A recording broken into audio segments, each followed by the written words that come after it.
What a wonderful day. Follow me into my kitchen.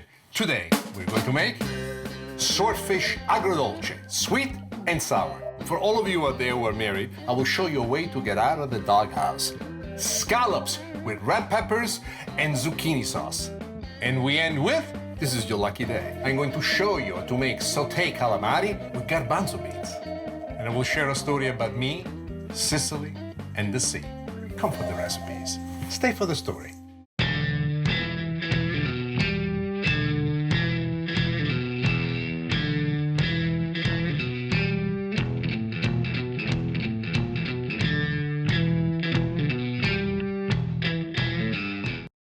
There's a connection between the ocean and us Sicilians. Sicily was always a very active port. And one of the most interesting things about Sicily is in respect of the fact that we are so proud to be so unique and so Sicilians. We are a mix of just about everything. French, Spanish, Arabs, all the invasions that came through not only brought a change in our political system, but even more importantly, they brought a change in the way we eat.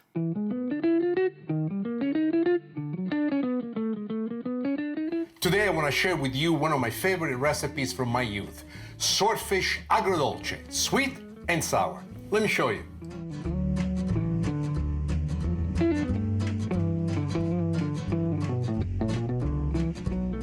Pesce spada in agrodolce. It's a mouthful, isn't it? This is swordfish, sweet and sour, Sicilian style, specifically from the town of Palermo. They make a version in the town of Messina, but they're not this good. What can you do? They're not from Palermo. Let me show you how to make it. It starts with a very easy, simple sauce. We have some olive oil in here getting nice and hot. To this, we're going to add the most important addition, which is a little bit of red pepper flakes, because if you're from Palermo, you do like your food spicy. And then garlic. The garlic, as you can see, is cut thick. Why? This is going to be a sauce that will cook for a certain period of time. When the garlic is nice and thick like this, in spite of the fact that it will brown on the outside, it still stays somewhat raw on the inside. What I want to do as I braise the sauce for a while is for this garlic to completely almost melt inside. Not inside the sauce, but melts into your mouth. As the garlic is starting to jump, we're going to add the other ingredients. Onions. You can use white onions if you want. I like red onions just because they remind me of Sicily. The flavor is slightly more piquant, if I can use a French word, in spite of the fact that we're talking about a Sicilian recipe. We're cooking this on medium heat, and the medium heat part is very important. You do not want to burn this dish. A lot of people, one of the mistakes that they make is they cook with a heat that's too high. When the heat is too high, you turn your food into burnt charcoal briquettes. Don't want to do this when you're dealing with onions. So in this particular case, we just want them to soften up. They're getting right to the point that we want. This is fresh fennel. What I like about the fennel is the freshness that it brings into the sauce. It stays crisp, it's full of water. So as you bite into it, there is this wonderful difference between the softness of the sauce and the crispiness that it has. And it's also very fresh, refreshing. It has this wonderful licorice-like essence. The flavoring of this is unique, but wait a minute, it's not over. The next thing we're going to do is we're going to add some beautiful sultan raisins, yellow in color. What we have done with those raisins before I use them for the cooking, and this is very important, you want to put this dry raisins into a bowl of hot water and let it sit there for about 20 minutes. It will revive the raisins. If you put them straight out of the box in here, the raisins will still taste good, but it will be very dry and it will be very chewy. Now we go with the other mysterious ingredient, which is the pine nuts that makes it so Palermo style. And together with the pine nuts, we go with two herbs. Basil, which you know is something that Sicilians do love. But even more interesting is mint. And this mint is a combination that, together with the fresh fennel, really takes it to the next level. But there is a secret now. This is the latest discovery, an addition that I refer to as the yin and yang. In the old days, it used to be done with plain sugar, white sugar. On the other hand, lately I've discovered the joy of brown sugar, and I love the fact that brown sugar has also molasses attached to it. So we're putting a little bit of brown sugar into the mix, and together with the brown sugar, and this is extremely important, white vinegar. This is the most important part of the recipe because as the sugar melts and it starts to coat all the ingredients in the pan, it reacts with the vinegar. As it reacts with the vinegar, it creates already a base for the sweet and sour. Now, we're just about where we want to be. It is at this point that we want to deglaze the ingredients in the pan with a little bit of white wine. You can use any wine that you like. Chardonnay will be wonderful. This is the kind of sauce that can take the wonderful body. Now, what I'm doing, I'm reducing the wine, and as I'm reducing the wine, I'm reintroducing into the sauce the brown bits that have leaked. Those are juices that have leaked from all these ingredients, gone to the bottom of the pan, reduced because of the heat there, and basically become little pellets of flavor. At this point, just to establish the yin and yang, I like to put a little bit of sea salt. Just a mild brush because I don't like to adjust for salt until the end. And I'm going to wait a couple of moments until the wine is almost completely evaporated.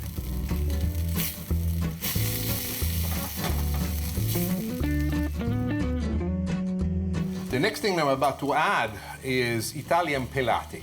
What is pelati? I mean, really, the word pelati by itself makes people go like this. It's peeled tomatoes. What we've done, we have peeled tomatoes. If you can get them from Italy, fantastic. If not, the product that we have here in the United States is just wonderful as well. But there's something about Italian peeled tomatoes that just brings it to the next element.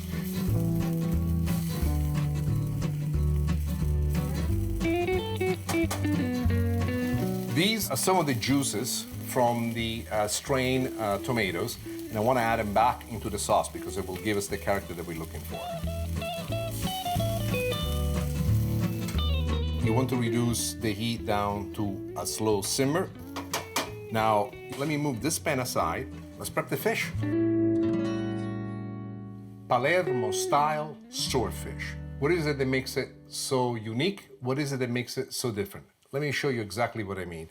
This is a piece of swordfish. What I've done with this piece of swordfish, I have cut the eye of the loin. You can cut it this thick. This thick gives you a lot of protection because we're gonna have this bracing into the sauce, and by the time you take it out, it's gonna be delicious. So, how do we make it Palermo style, and what is Palermo style? It all starts with the olive oil. So, the best thing that you want to do, first and foremost, is to actually brush the fish with some olive oil. Now, once you've done this, that is the most important addition of flavor. This is a technique also that is not Sicilian at all. I've learned here in the United States, and I'm using a rub that I designed that has an equal part of wonderful spices on the inside. Black pepper, salt, onion powder, garlic powder, paprika, and brown sugar. Here we go now on the other side. Why am I brushing it with olive oil? People say, you're not cooking it as of yet. The olive oil allows for the spices to stick right on them. This that I'm doing for you right now, this is not the traditional Palermo style. What I'm about to do next is, now, watch this. We are going to put this into Italian-style breadcrumbs. And what I do, watch how my hands are quite gentle. This piece of fish is like the fillet of the best of the best of the best. You don't want to ruin it. You just simply want to coat it all with a very thin coating of these breadcrumbs.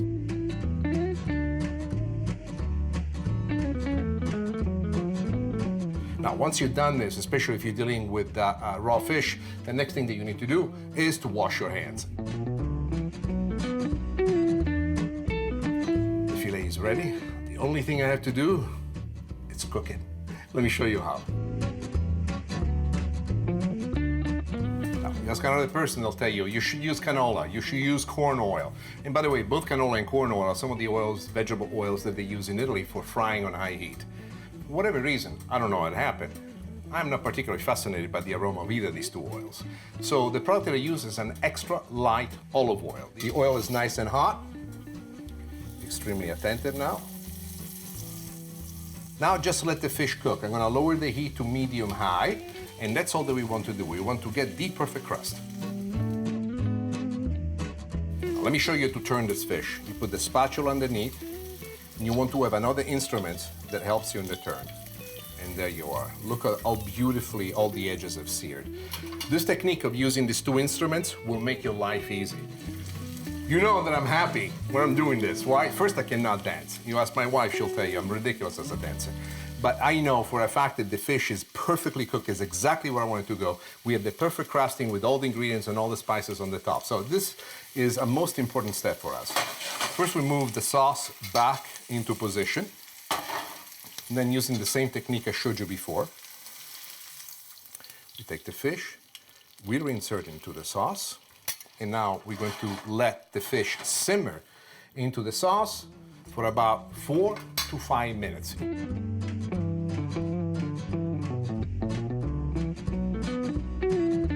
swordfish is looking great, the sauce has reduced perfect, and now we're ready to plate.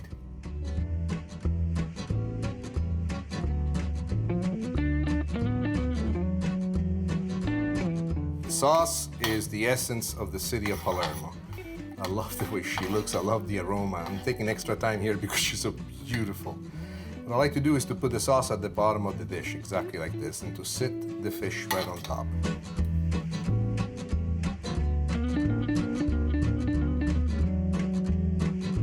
Exactly like that.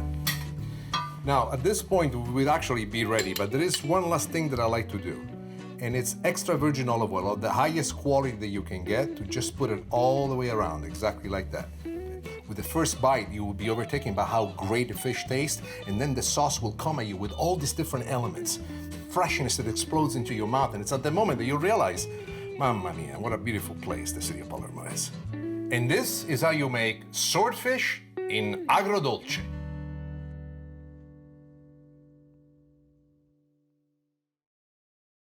But the flavors that come from the ocean, and the ocean around Sicily, for some reason, to me, it always remain magic. And even now, I live here in the United States, in the town of Los Angeles. I don't live close to the ocean, but there is something special that happens to me whenever I go by the beach or to the beach to take a walk with my wife or to just take a look at the view. The view of the ocean fills me with a sense of completeness.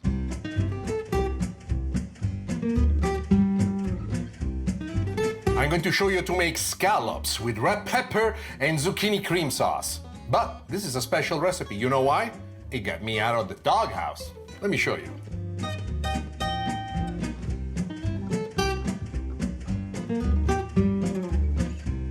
Let me show you to make the sauce.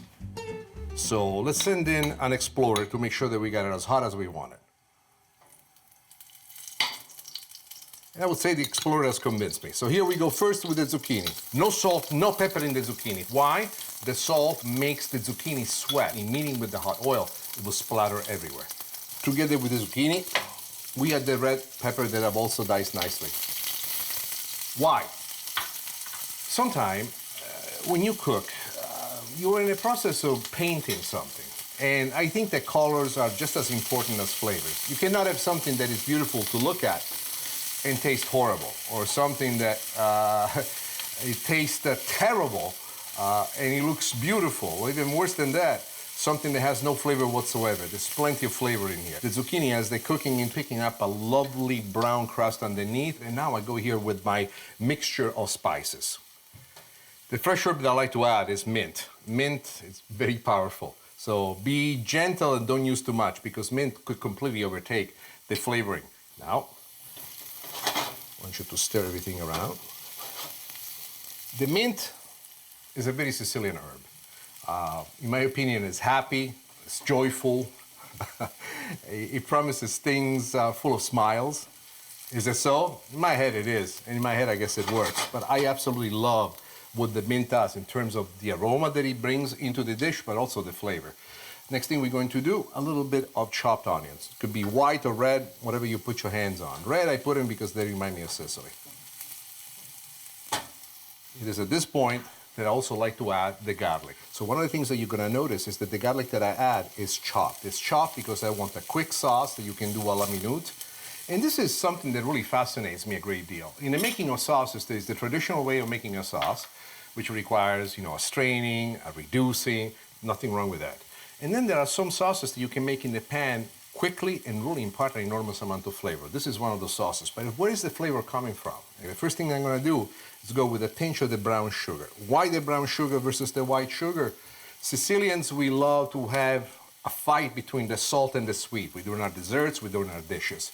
The reason why I prefer the brown sugar is because of the presence of the molasses. The molasses is like an extra free ingredient. Just to go on the sure side, we got to put the yang, and the yang in this particular case is salt. One little bit of the here and one little bit of there. Sea salt is the best kind of salt to use. Now,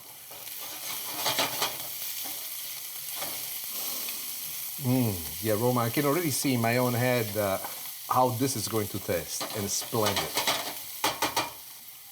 One quick deglaze of wine, and the reason why I want to use the wine is because we want to pick up the brown bits at the bottom of the pan. This is basically truth for every kind of pan sauce that you make. So watch this as the wine reduces.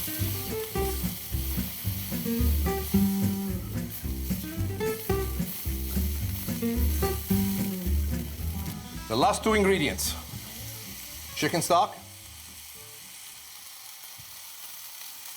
and a touch of whipping cream, heavy whipping cream.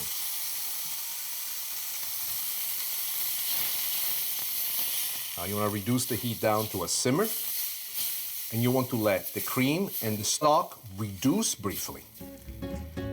While the sauce reduces, let me show you how to cook the scallop.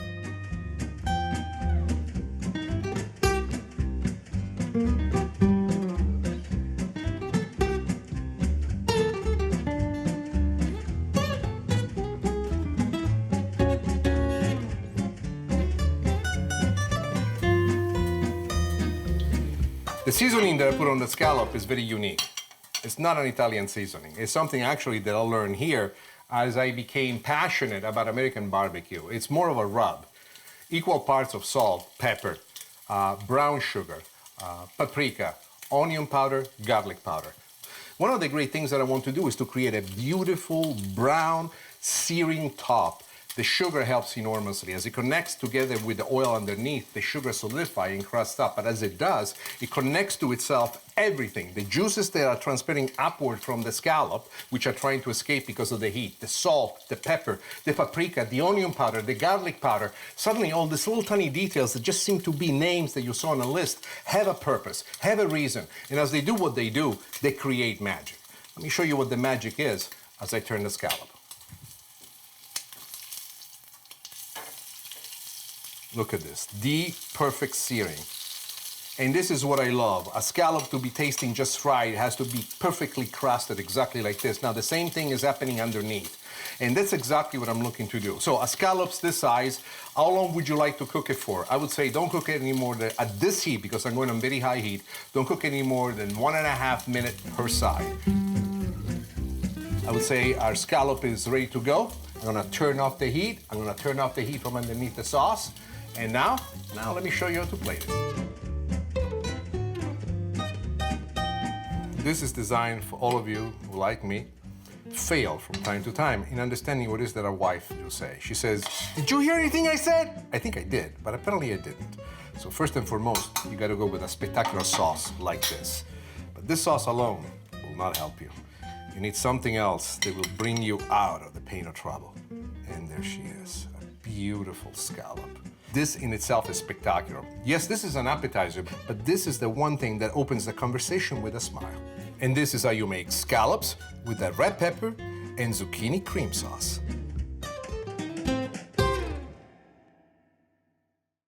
The Northern California Ocean and the Sicilian Ocean are two different kinds of oceans, and they speak completely different language.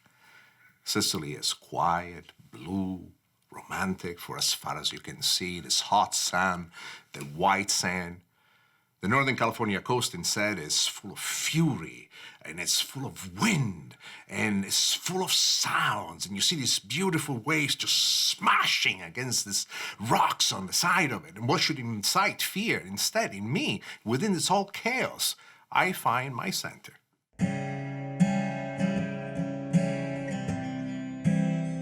Do you know how to cook calamari? This is your lucky day. Let me show you how to make a dish made with calamari and garbanzo beans. Come on, let me show you how to make it. Most people don't know how to cook calamari. So I found that an old technique, a Sicilian style technique of just wrapping them with a little bit of flavored breadcrumbs really makes them pop. But for the calamari to have a great flavor of their own, they also have to be married with interesting flavors. And here's the beginning of a fantastic, fantastic sauce and a combination of flavors that will elevate it to a height as you've never seen before. First thing that I like to do is to add the garlic. The garlic is cut nice and thick. You know me in Sicilian style, I like thick garlic. The olive oil itself will become ultimately part of the flavoring as well. Let's go into with our ingredients. First, we're gonna put a little bit of pepper flakes. Why? Well, we really don't have to. My wife says, "Do you have to do this all the time?" I say, "Honey, a little bit of spice." And that's the reason why I do it. If you are too sensitive to spice, then don't place it. Together with that, a little bit of onions, and we've chosen red onions. You could do with white onions if you wanted to. Even green onions, as a matter of fact, would make this dish very interesting. Fresh fennel coming next. This is extremely important. Why? You cannot do this with any dry ingredient. Everything here has to be fresh. Everything in here has the spirit of Sicily. And what I find spectacular about the fennel is that even after it's cooked, it maintains this spectacular freshness. When you bite into it, you smell Sicily, you taste Sicily, you taste the ocean. It's got nothing to do with the ocean fennel itself, but in my memory, all the dishes that are connected to fish in one form or another have fennel in there. So what am I trying to do here? It's starting out as if it's a sauce, but what I want is a series of elements that pop together. Here's the sun-dried tomatoes, and the sun-dried tomatoes is giving us acidity, sweetness all in one. And the concentration of flavor that's brought forth by the sun-dried tomatoes are spectacular. If you're a Sicilian, you know that black olives, it's our middle name. What I've done, I've used Kalamata olives. I've taken the pit out. This is extremely important. Lemon zest. Lemon zest is a secret. It's a beauty. Lemon zest is a fascination that I have with all these elements of the oils trapped within the zest of the lemon, which are now shared into this. This zest, as it cooks, it was also going to have a texture of its own that's going to add to the bite. Mind you, I've designed this dish more as an appetizer than it is as a main course, but you can enlarge the quantities, especially on the amount of calamari that you use, and making them much bigger. Now, what's coming next is my secret. What's my secret? First and foremost, we have to have basil and mint. Why is this important? Mint, in my opinion, has a wonderful flavor that made it extremely well with fish. But be careful, because the mint, if you add too much, will completely overtake the dish. So when you follow your instincts, be attentive to that. Brown sugar. Why is this important right now? There's an enormous amount of salt right now in there with our wonderful olives. And what we're trying to do here is create a bit of a yin and yang with this artistic combination of flavor, this sweetness, that is saltiness. And just to make sure that we have a little bit of the yin and the yang, I always like, at least at this stage, to add a little bit of salt to make sure that the composition of this is complete. The next thing that we're going to do is we are going to add a little bit of lemon. And what the lemon is doing for me is bringing out the complement of flavoring that already was laid out by the lemon zest. And then we go with garbanzo beans. In Sicily, we call this ceci. Here's a little bit of white wine. Now, what I'm about to do next is a trick that you're going to love. More often than not, even in fish dishes, I add chicken stock. But I put it in my head that this had to be a pure fish dish. So there is an enormous amount of flavor in there already, and I want to elongate the sauce just a little bit, and I do it with a little bit of water. Once I add the water, I stir things around lovingly like this.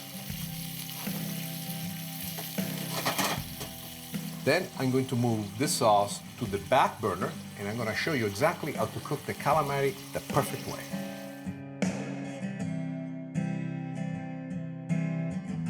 The oil seems to be nice and hot. Let's test it with one of the calamari. Oh yeah, here we go. Now, are you seeing how the calamari are plumping up right here, right now? This is truly what you're looking for. Now, you see, those are the breadcrumbs that are browning, and those breadcrumbs have one last bit of treatment. This is the Nick Stellino magic rub. Onion powder, garlic powder, salt, pepper, brown sugar, paprika. Why is this important?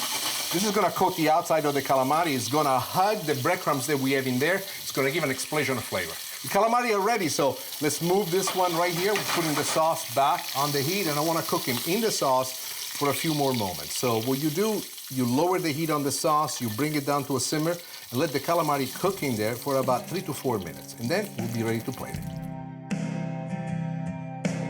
I don't know, I guess I find my Sicilian soul.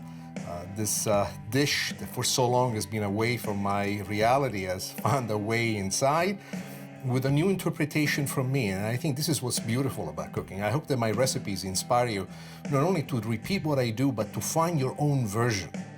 And this is how you make calamari with sun-dried tomatoes and garbanzo beans.